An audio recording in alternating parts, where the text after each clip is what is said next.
नमस्कार दोस्तों भारत में शायद ही कोई ऐसा व्यक्ति होगा जिसने करप्शन नहीं देखा हो। मतलब करप्शन जो है वो भारत में हर जगह, कोई ऐसा जगह नहीं है जहां पर करप्शन ना होता हो सकता है कहीं छोटे लेवल पर, कहीं बड़े लेवल पर। आई एम श्योर कि आप में से जितने भी लोग वीडियो देख रहे हैं, कभी ना कभी आपका करप्शन से सामना पड़ा ही होगा। कभी आपने ट्रैफिक लाइट क्रॉस किया होगा, पुलिस वाले ने पकड़ा होगा, हॉस्पिटल हो गया, कहीं पर कहीं ना कहीं किसी ना किसी चीज़ के लिए तो करप्शन का सामना करना पड़ा होगा। और मजबूरी हो गया या फिर जैसे भी कह लीजिए, अगर आपके पास पैसा है तो आप सोचते हो कि हाँ, थोड़ा सा पैसा देकर आप अपना काम करा लेते हैं। देखिए क्या है ना कि जब मजबूरी होती है, जब भी कुछ होता है, कभी खुशी का समय है, तब आप करप्शन में लिप्त हो जाते हैं। कभी कुछ भी हो सकता है, लेकिन बहुत दुख की बात है, मतलब जो अभी इंसिडेंट सामने आया है ना, मतलब इससे पता चलता है कि हमारे अंदर एम्पैथी ख़त्म हो चुकी है। और स्पेशली जो पब्लिक सर्वेंट है, पब्लिक ऑफिशियल्स हैं, उनके अंदर अगर आप देखोगे, यहाँ पर आप सोचिए, एक केस सामने आया जिसको लेकर काफ़ी चर्चा चल रही है पूरे देश भर में, सोशल मीडिया से लेकर हर जगह। कर्नाटका का ये केस है। बस लेट मी टेल यू, भले ही ये केस कर्नाटका का है, लेकिन it is not just limited to Karnataka. देश के किसी भी कोने में आप चले जाइए, यही सिचुएशन आपको देखने को मिलेगी। मतलब एक पिता, उसकी इकलौती औलाद, उसकी बेटी जो है, उसकी मृत्यु हो जाती है, और उसका जो पूरा प्रोसेस है ना, मृत्यु के बाद जो पूरा पेपर वर्क, डॉक्यूमेंट्स कलेक्ट करना होता है, हर जगह उस पिता को करप्शन का सामना करना पड़ता है। आप देख सकते हो ये खबर, Bengaluru ex CFO's 34-year-old daughter died, then everyone asked for bribes. और मैं चाहता था कि इसके ऊपर डिटेल वीडियो बनाऊं, क्योंकि करप्शन हम सब देखते हैं, डेली बेसिस पर देखते हैं, लेकिन इस तरह का जब सिचुएशन आता है ना, बड़ा दुख होता है। और इसके बारे में आपको डिटेल से थोड़ा बताना चाहता हूं। देखो, सबसे पहले बैकग्राउंड बता दूं, जिस पिता की हम बात कर रहे हैं उनका नाम है के शिव कुमार, और वो चीफ फाइनेंशियल ऑफिसर रह चुके हैं, रिटायर्ड हैं भारत पेट्रोलियम कॉरपोरेशन लिमिटेड के, जो कि भारत की लार्जेस्ट पब्लिक सेक्टर एंटरप्राइज है। और ये करप्शन कहाँ पर हुआ? बेंगलुरु, कर्नाटका में। और मैं अगेन वे फिर से कहूँगा, ये किसी पर्टिकुलर स्टेट तक नहीं है। ये भले ही हो सकता है कि ये केस सामने आ गया हो कर्नाटका का, और कर्नाटका में अगर आप देखोगे बेंगलुरु में, तो वहाँ पर बेलंदूर पुलिस स्टेशन में ये पूरा करप्शन हुआ। वहाँ की जो महानगर पालिका है, BBMP वो कहा जाता है, बृहत बेंगलुरु महानगर पालिका, वहाँ के जो सिविक ऑफिसर्स हैं, वहाँ पर कुछ करप्शन हुआ। और कब हुआ? बेसिकली जो पिता है, उनकी जो 34 साल की बेटी है, उनकी डेथ हो जाती है 18 सितंबर को, और उसके बाद ये पूरा करप्शन देखने को मिलेगा, मैं आपको बताऊंगा। और पिता ने बेसिकली जो लिंक्डइन पोस्ट है, वहाँ पर इसके बारे में जिक्र किया, बहुत दुख जताते हुए, कि एक मजबूर पिता किसको कहते हैं ना, मतलब क्या सिचुएशन, किस तरह से पिता गुजर रहे होंगे उस वक्त, उनकी बेटी नहीं है, और पूरा ये जो सामना करना पड़ता है, आई डोंट नो एक पिता कैसे ये झेलता है ये सारी चीज़ें। खैर, यहाँ पर मैं आपको बता दूँ ये पूरा सीक्वेंस हुआ क्या है। शिव कुमार की जो इकलौती औलाद है 34 ईयर्स की, उनको ब्रेन हेमरेज हो जाता है, जिसकी वजह से मृत्यु होती है। लेट मी टेल यू, जो बेटी का नाम है अक्षया, 11 साल अक्षया ने काम किया, गोल्डमैन सैच जैसी बड़ी कंपनी में काम किया, और बीटेक किया था कंप्यूटर साइंस में, MBA उन्होंने किया हुआ था IIM अहमदाबाद से। तो ब्रेन हेमरेज की वजह से मृत्यु हो जाती है 18 सितंबर को। और यहाँ पर क्या होता है कि मृत्यु के बाद आपको काफ़ी सारे लीगल प्रोसीजर से गुजरना पड़ता है, पोस्टमार्टम के लिए, डेथ सर्टिफिकेट लेने के लिए, पुलिस को इन्फॉर्म करना है, हॉस्पिटल ले जाना है। तो मृत्यु के बाद आप सबसे पहले देखिए क्या है कि घर से आपको हॉस्पिटल ले जाना है, एम्बुलेंस बुलानी है। तो पिता का ये कहना था, शिव कुमार जी का ये कहना था अपनी पोस्ट में, कि जब मैंने एम्बुलेंस बुलाई तो जो एम्बुलेंस वाला है, जो बॉडी ले जाता हॉस्पिटल, उसने कुछ एक्स्ट्रा पैसा मांगा, मतलब वही करप्शन, घूस मांगा कि ये पैसा तो तभी मैं ये ले जाऊंगा।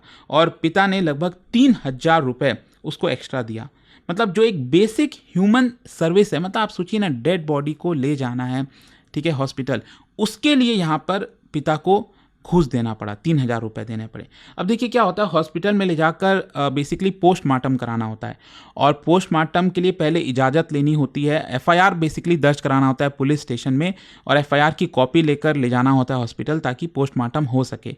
तो जो पिता है शिव कुमार जी, वो बेलंदूर पुलिस स्टेशन जाते हैं ताकि वहाँ पर FIR दर्ज कराया जाए, उनसे कॉपी ली जाए। लेकिन अगेन, पुलिस, आप सब जानते हैं हमारे देश में क्या सिचुएशन है, वहाँ पर घूस देना पड़ता है उनको। Out of helplessness, emotional background, Shiv Kumar ji ultimately bribe देते हैं फॉर्मेलिटीज़ पूरा करने के लिए, ताकि यहाँ पर फाइनली जो है क्रीमेशन हो सके।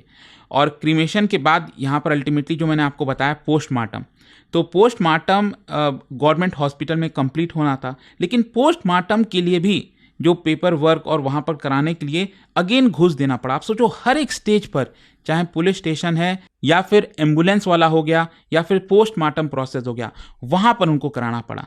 पोस्टमार्टम के बाद क्रीमेशन का समय आता है, और क्रीमेशन के लिए जब वो ले जाते हैं उसके लिए अगेन आपको टाइम स्लॉट बुक करनी होती है, वहाँ पर भी पिता को अगेन घूस देना पड़ा। सोचिए, डेड बॉडी चलाने के लिए भी आपको घूस देनी पड़ रही है, ये हालत है। और उसके बाद अल्टीमेटली आपको डेथ सर्टिफिकेट चाहिए होता है, ताकि आपके पास एक सर्टिफिकेट हो। तो कुछ दिनों बाद यहाँ पर जो पिता हैं शिव कुमार जी, वो जाते हैं बीबीएमपी जो सिविक ऑफिस है, वहाँ पर जाते हैं ताकि डेथ सर्टिफिकेट मिल सके। अब सोचिए, शिव कुमार जी का ये कहना था कि मुझे बहाना दिया जा रहा था ऑफिशियल्स के द्वारा, ये कहकर कि अभी कास्ट सर्वे चल रहा है कर्नाटका के अंदर, बिजी हैं।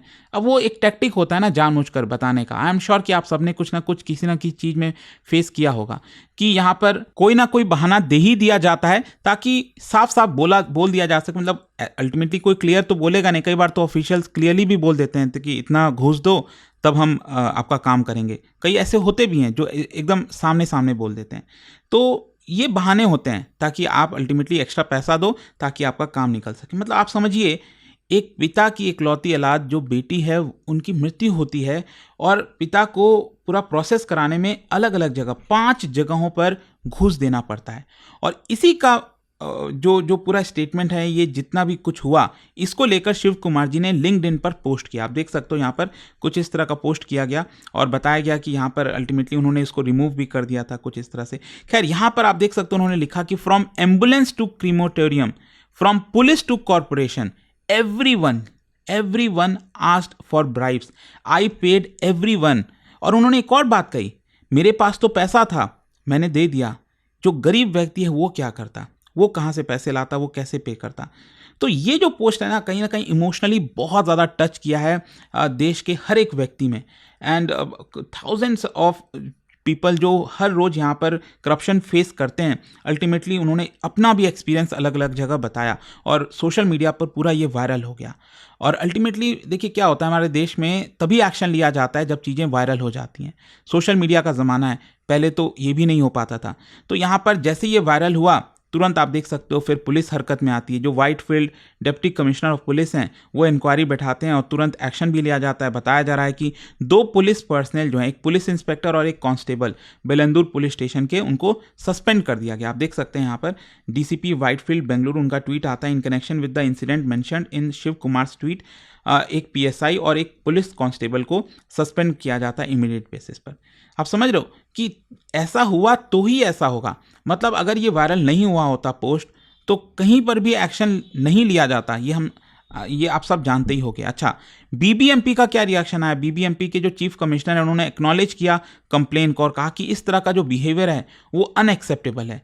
हम कोशिश कर रहे हैं ताकि चीज़ों को डिजिटाइज किया जा सके, सिटीजन्स को यहाँ पर ऑफिसेज ना आना पड़े, मिडिल मैन को पे ना करना पड़े। मतलब डिजिटल वे में, इंटरनेट में आप बस आपको टाइप करना है और आपको सर्टिफिकेट वगैरह मिल जाए, ये कोशिश यहाँ पर जारी है। तो अगेन ये भी एक बहाने आप कह लो। खैर जो भी है, अब क्वेश्चन ये है कि इसका सोशल और एथिकल इम्प्लीकेशंस क्या है। सबसे पहला है systemic corruption in public services. मतलब ये जो केस है वो एक्सपोज करता है एवरीडे करप्शन, और specially in the most sensitive services, चाहे वो पुलिस हो, हॉस्पिटल हो, सिविक बॉडीज हो, क्रीमेशन ग्राउंड हो गया। ये दिखाता है कि करप्शन सिर्फ लार्ज कॉन्ट्रैक्ट में नहीं है। आप पहले 2G, कोलगेट, इस तरह के बड़े बड़े इस तरह की चीज़ें आप सुनते हो, लेकिन ये कहीं ना कहीं जो छोटी छोटी चीज़ें ना एक आम नागरिक को गुजरना पड़ता है, ये बेसिक ह्यूमन सर्विसेज में पेनिट्रेट किया हुआ है बहुत बड़े स्तर पर। यहाँ पर कब ये ख़त्म होगा नहीं होगा, मतलब मुझे तो नहीं लगता मेरे लाइफ टाइम में कभी मैं देख पाऊंगा इस तरह की सिचुएशन कि जहाँ पर इतने बेसिक चीज़ों में करप्शन पूरी तरह से ख़त्म हो जाए। एक तो ये प्रॉब्लम है। दूसरा, इनइक्वालिटी एंड हेल्पलेसनेस। मतलब शिव कुमार जी ने लिखा ना, what will the poor do, मेरे पास तो पैसा था मैंने दे दिया। ये अगेन सोशल इनइक्वालिटी को दिखाता है, हाईलाइट करता है कि एक रिटायर्ड सीनियर पुलिस ऑफिसर जिनके पास पैसा है, वो यहाँ पर कहीं ना कहीं अपना काम चला लेंगे, एक अमीर व्यक्ति अपना कुछ हद तक काम चला लेगा, लेकिन पुअर सिटीजन, उसके साथ तो क्या होगा, उसकी ज़िंदगी के साथ क्या होगा, ये आप बस इमेजिन ही कर सकते हैं। एम्पैथी कहीं ना कहीं नहीं है, ये अगेन एक बहुत बड़ी चीज़ है। ये इंसिडेंट दिखाता है कि जो मॉरल डिक्लाइन हुआ है, लैक ऑफ कंपैशन इंस्टीट्यूशंस में, जहाँ पर फैमिलीज़ को जो इस पर्टिकुलर चीज़ से गुजर रही है, उनके फैमिली में मृत्यु हुई है, तो हमें उनको सपोर्ट करना चाहिए। जो एथिकल वैल्यूज़ हैं, इंटीग्रिटी, एम्पैथी, ये बस हम किताबों में पढ़ते रहते हैं। यूपीएससी में अलग से पेपर है, पेपर 4 में एथिक्स का पूरा पेपर ही दे दिया 250 मार्क्स का, लेकिन एक्चुअल में कितना वो इम्प्लीमेंट होता है वो आप सब जानते ही हो। और फाइनली यहाँ पर जो पब्लिक ट्रस्ट है, जो सिटीजन्स हैं, वो गवर्नेंस सिस्टम पर लूज कर चुके हैं फेथ। मतलब उनको पता है कोई सरकार आ जाए, it's not just about Congress, हाँ आपका बीजेपी, कोई सरकार आ जाए, मतलब उनको पता है कि ये चलता रहेगा, कुछ भी कर लो आप। तो इस तरह के जो इंसिडेंट्स हैं, उसकी वजह से कहीं ना कहीं लोगों को एक आदत सी हो गई है कि कैसे ना कैसे काम करवाना है। और वही मैं कह रहा हूँ ना, इनइक्वालिटी दिखाता है कि अगर आपके पास पैसा है तो आपका काम बन जाएगा, नहीं है तो नहीं कर पाओगे। और ये मैंने आपको बोला, ये it's not just about Karnataka, आप कोई भी राज्य ले लो, कोई ना कोई आपको केसेस यहाँ पर देखने को मिलेंगे। और अक्सर इस तरह के केसेस सामने आते रहते हैं, मध्य प्रदेश, वेस्ट बंगाल, उत्तर प्रदेश, उड़ीसा, बिहार, हर जगह। अच्छा, इसका ब्रॉडर कॉन्टेक्स्ट अगर मैं आपको बताऊं, भारत के कॉन्टेक्स्ट में देखिए, करप्शन इंडेक्स में भारत काफ़ी नीचे है। ट्रांसपेरेंसी इंटरनेशनल का जो करप्शन परसेप्शन इंडेक्स मैं आपको दिखाता हूं, ये आप देख सकते हो, जो लेटेस्ट आया है, 96 180 कंट्रीज में हम 96 रैंक करते हैं। और साल दर साल यहाँ पर हमारा स्कोर कम हो रहा है। अगर आपका स्कोर 0 है तो आप सबसे ज़्यादा करप्टेड हो। तो यहाँ पर पहले स्कोर 40 हुआ करता था, फिर 39 हुआ, अब 38 हो गया। लगातार हम और गिरते जाते हैं रैदर दैन इम्प्रूविंग, हमारा स्कोर और कम हो रहा है। तो हर दिन यहाँ पर जो ब्राइब दिया जाता है for police verification, certificate, licences के नाम पर, ये साफ साफ आपको इस रैंकिंग में देखने को मिलेगा। फिर जो लीगल फ्रेमवर्क क्या है हमारे देश के अंदर करप्शन को फाइट करने के लिए, एक तो है प्रिवेंशन ऑफ करप्शन एक्ट 1988, जहाँ पर कोई भी अगर पब्लिक ऑफिशियल ब्राइब आपसे मांगता है तो उसके हिसाब से उसको क्रिमिनलाइज किया जा सकता है, मतलब क्रिमिनल केस उसके ऊपर चलाया जा सकता है। लेकिन कितना ये अगेन फॉलो होता है, आई डोंट नो।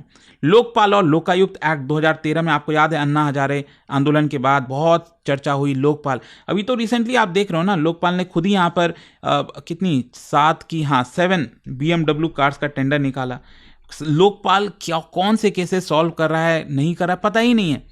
मतलब इतने सारे हजारों केसेस लोकपाल के पास आए, उसने हजारों केसेस इसीलिए रिजेक्ट कर दिए कि क्योंकि वो रॉन्ग फॉर्मेट में था। मतलब केस क्या है उसके ऊपर फोकस करने के बजाय फॉर्मेट कैसा है उसके ऊपर फोकस हो गया। तो अगेन इम्प्लीमेंटेशन हमारे देश में, कोई कानून बन जाए बड़े से बड़ा, बहुत ज़्यादा कमज़ोर है, बहुत वीक है। तो यही मैं बस आपको बताना चाहता था। बाकी आप क्या सोचते हो इसको लेकर, क्या कहना चाहते हैं, कमेंट्स में जरूर बताइएगा। जाने से पहले आप सबके लिए एक क्वेश्चन भी है, स्पेशली सीवीसी को लेकर, सेंट्रल विजिलेंस कमीशन को लेकर। यहाँ पर 3 स्टेटमेंट दिया हुआ है, आपको बताना है कौन सा करेक्ट है। और उसका राइट आंसर आप सब जानते हैं, मेरे इंस्टाग्राम पर तो मिलेगा ही, वहाँ पर अगर आप नहीं हो कोई बात नहीं, टेलीग्राम से ले सकते हैं इसका सही उत्तर। और दोस्तों, जैसा मैंने आपको बताया, अगर आप स्किल बेस्ड कोर्स लेना चाहते हैं स्टडी IQ पर, स्पेशली हमारा जनरेटिव AI फाउंडेशन का कोर्स स्टार्ट हुआ है। आजकल AI का ज़माना है, यहाँ पर 40 आवर्स का पूरा सेशन होगा। जितने भी AI टूल्स हैं, जेमिनाई, चैट GPT, जितने भी, वो सबके थ्रू आपको यहाँ पर बताया जाएगा। लिंक कमेंट सेक्शन में दिया। अगर आपको कोई डाउट है बैच से रिलेटेड, ये फ़ोन नंबर है, आप इस पर कॉल कर सकते हैं, मेरी टीम आपको अच्छे से गाइड कर देगी। And use this code Ankit live maximum discount के लिए। स्टडी IQ IAS, आपका सिलेक्शन हमारा मिशन।